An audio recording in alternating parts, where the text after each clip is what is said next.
Okay, so it's been a little while since we've done our last video, and we just went through Hurricane Helene, and without us really knowing it, we were actually pretty well prepared for this, at least for all the destruction and stuff that happened around us. So I want to start this off by what I did when we very first moved out here. So if you see behind me, we have all these trees right here. So our house, which is right here behind me over my shoulder, was surrounded by these trees, like right up and right close to it.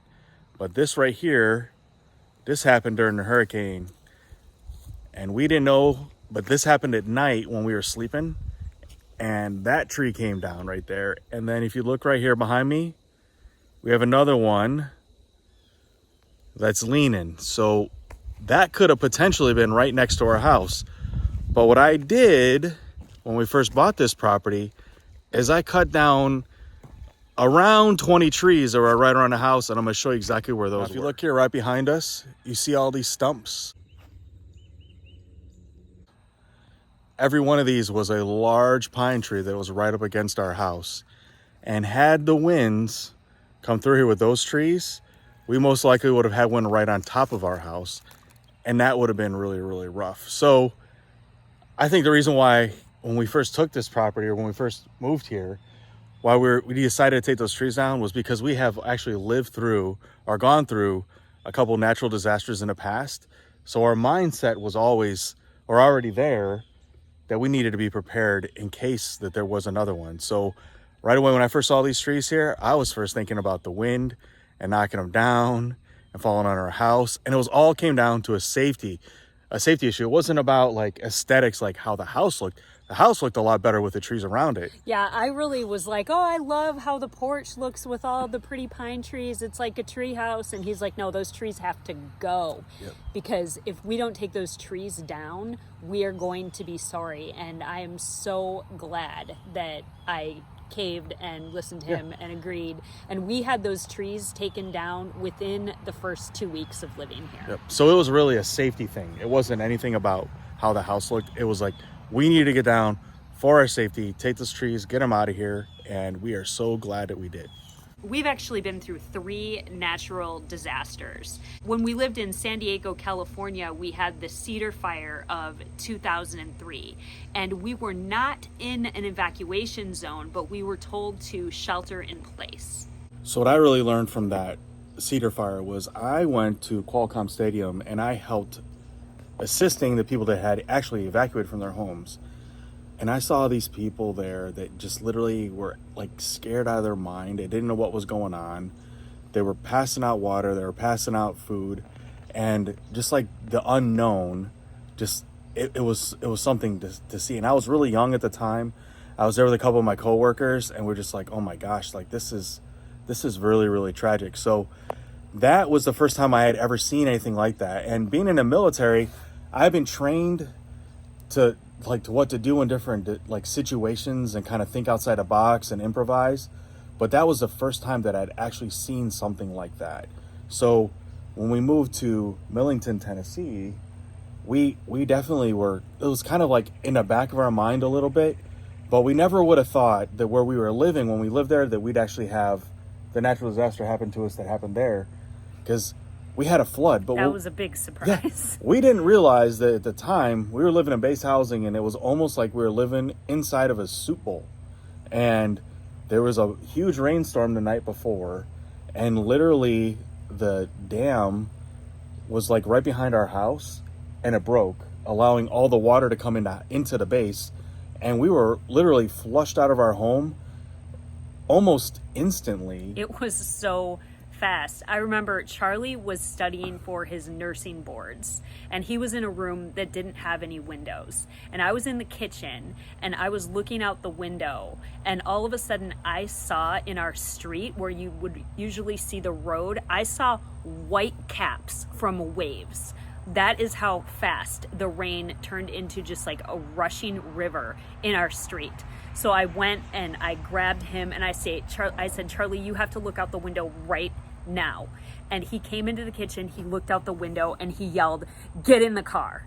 And we had literally minutes to grab our kids, grab our pets, and get into the cars. So literally what we did then is I backed out of the driveway with my truck. I told Lisa to keep right on the bumper of my truck, and the whole way out, she drove right behind me, and my truck cleared enough of the water out where her car could get out.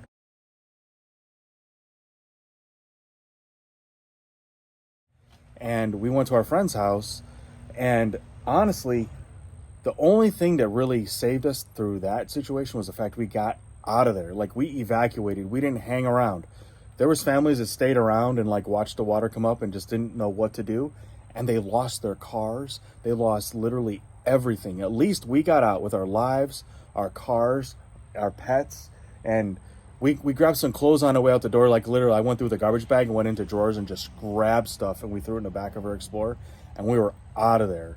So that really is all we could do for that one. And it was scary. We lost the house. Yeah, we lost the house and pretty much all of our belongings. The house was totaled.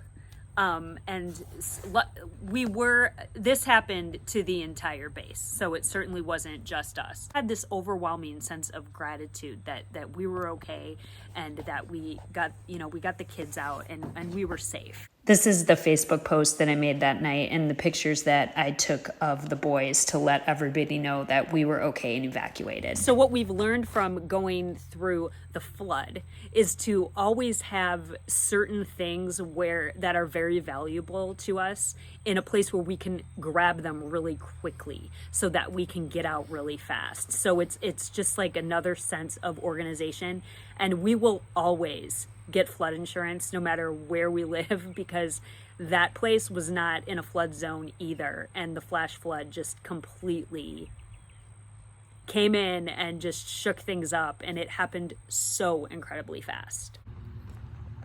All right, so we're going to talk about Helene, like the morning of, like what happened here, what transpired at our property. So that morning I woke up, and I slept through the whole storm.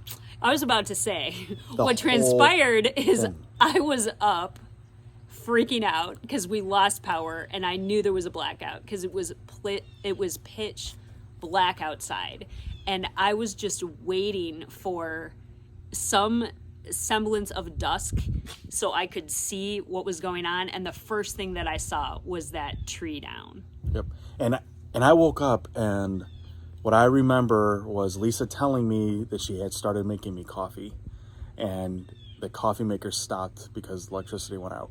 And right then and there, I was bumming it. Yeah, I was bumming it because like I didn't have the coffee first thing in the morning there, but it's all right. So all kind of joking aside, the reality is Lisa went outside. The wind was still blowing. There was a tree down on the ground, and we had a leaning tree in the front yard. So I ran out to the deck, and I was like, get in here. Like, there's no reason to be walking around as the wind's still spinning around. We got trees down. We don't know what's going on. Like, the number one thing I can say, taken from all these disasters we've been in, safety, safety, safety. Like, think about safety. There's nothing more important than being safe. Because if you get hurt during something like this, that is it. There is no calling for help. And there is no way you're going to be taken care of. There just isn't. So more important than anything else, more important than getting a picture, more important than moving something, saving some object or whatever, it's just a thing. Take care of yourself and take care of your family. It's like the number one thing. I cannot stress that enough. All right, so that morning, after we're all in the house, we're seeing what's going on outside, Lisa was like, you know what, we need to get together. We need to figure out what we're going to do, because this is bad. This is really, really bad. And I didn't realize like just the extent of it at all, because remember I said that we had cut down all those trees around our house.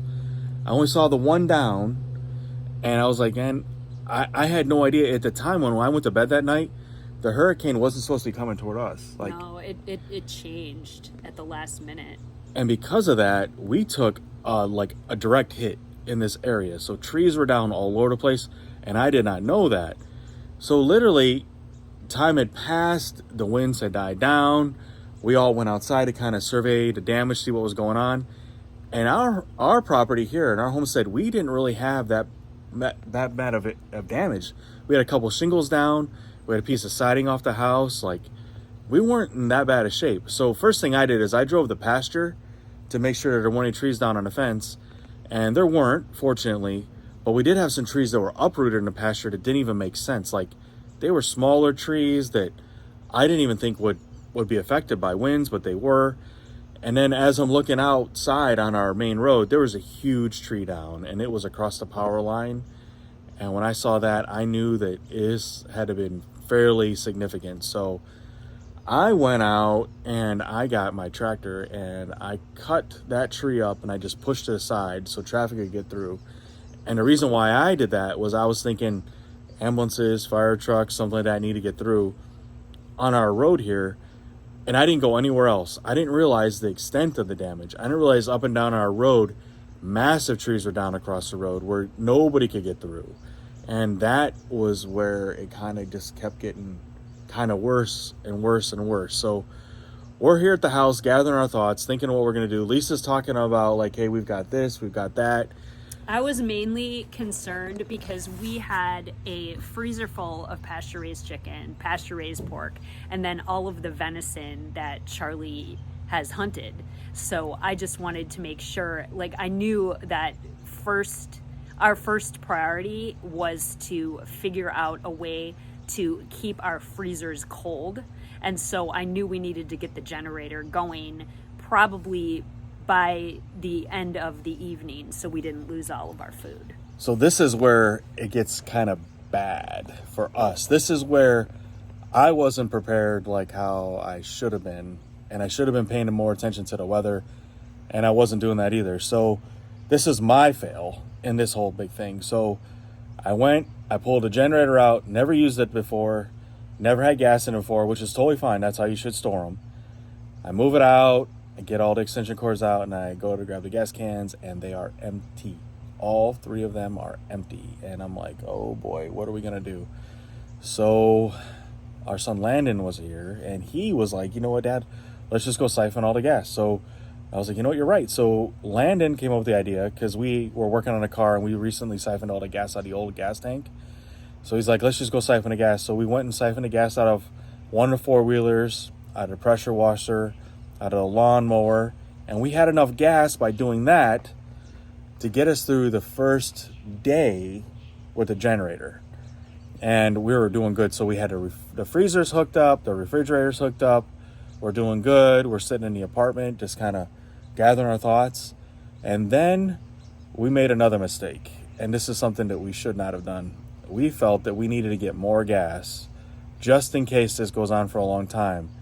So me and Lisa got into our car and we left, and it was absolute chaos and destruction out there. Like, there were trees down everywhere, and Lisa's car is a Jeep, so like we were able like to go around the trees and all that. But the problem is that we kept getting further and further out there, and we didn't know what was going on or what was open or anything like that. And that was really not a good idea. And we know now not to do that. And that's where we made that was probably our biggest mistake, was leaving the house on that day. We should have just stayed here, realized we had enough gas, got through the day, and so that would have put us at least 24 hours after the hurricane, and then we could have gathered our thoughts and redetermine what we needed to do at that point. But we got in a rush, kind of like, this is where the panic kind of sits in, like, oh my gosh, what's going to go on? But the reality is that we were prepared enough here. Like, we had everything that we needed. We had food, we had shelter, we had electricity through the generator. We had everything that we needed, and we would have been fine. We just needed to sit tight. So we ended up doing that anyway. And really, we ended up sitting tight for the first 48 hours, roughly, right? We didn't go anywhere for the first 48 hours. I think so, yeah. I think we stayed here, and we were good. And our cell phone still works. We were able to charge them with our generator, so we were able to contact people or talk to people. And one thing that was like really cool is that a lot of people around here reached out to us. Hey, you guys all right? Like, and they were just doing like health, and they were really doing like kind of like health and welfare checks, making sure we were good to go. And it was like very refreshing, and knowing that like there's people around here that we surround ourselves with that are really looking out for us, and we're looking out for them also. And like, that's really awesome that we have that here. with our neighbors. We live in a really good area where people really look out for each other. So some of the things that we have definitely learned just in as far as being prepared for things, I've always kept a pretty good stock of non-perishable pantry staples on hand, because those are and a can opener, because those are priceless when you don't have any power. And the generator, from all of the times when we lived on the base in Charleston and we would lose power, we had a generator because it was constantly happening. And so it was really, really helpful to have the generator here. And honestly, if we had not had a generator, I don't know if we would have been able to get one, because they were selling out so fast everywhere else. So even though we bought the generator way ahead of time, it was really great to have it when we needed it. And that's the thing about preparedness, is you don't want to wait until you're in the middle of the emergency. Anything that you do to prepare ahead of time is going to buy you time, so you can think more logically in the moment, and then you won't have to panic. That was well stated. Absolutely. So that is really what we wanted to talk about, was just what are the things that you can do to get yourself prepared. Like, we know how to prepare for a hurricane. We have had to shelter in place because of the wildfires. We had absolutely no warning about the flash flood, but now we know if we ever have to grab certain things in an emergency situation, we know what the things that we need to grab are quickly to get out. And so ever since this happened, ever since the hurricane happened about a week and a half ago, my mind has been kind of back on how can I get better prepared, and just making sure that I've got that pantry stock up. And I'm not talking about panic buying. I'm not talking about hoarding. I'm just talking about having some things in place. So if you do lose power for a week, are you prepared with the food that you have in your house? We will probably never again know that there is going to be an inclement storm coming up without having the gas tanks filled. Because while, thank goodness, Landon thought about siphoning the gas, if we didn't have the gas to siphon, we would have probably lost everything in our freezer, because we wouldn't have been able to get that generator going. So just thinking about things like that to get yourself ahead of the panic is going to be very, very valuable to you when you're going through a situation. I 100% agree with her. That is so well said. Okay, I'm going to talk about something that I did, not even trying to prepare, but it really helped us out a lot with this hurricane that came through. Is that almost, in fact, all of my fences here on our property are solar powered. And had they not been solar powered, man, I would have been chasing cows that morning. Or, heaven forbid they would have gotten out. I don't know if I would have ever been able to get them back. On the neighborhood pages around here, in the days after the hurricane, almost every other day somebody was posting there's a goat loose, somebody come get your cow, because that did happen. And that is definitely one thing that we did not have to worry about because of the solar power. Yeah, so we were golden with that. Another thing is our water that we have here, that's one of our two little gray cats. So another thing that we have here, we're still on city water. We don't have a well. Now, do I want to have a well? Absolutely.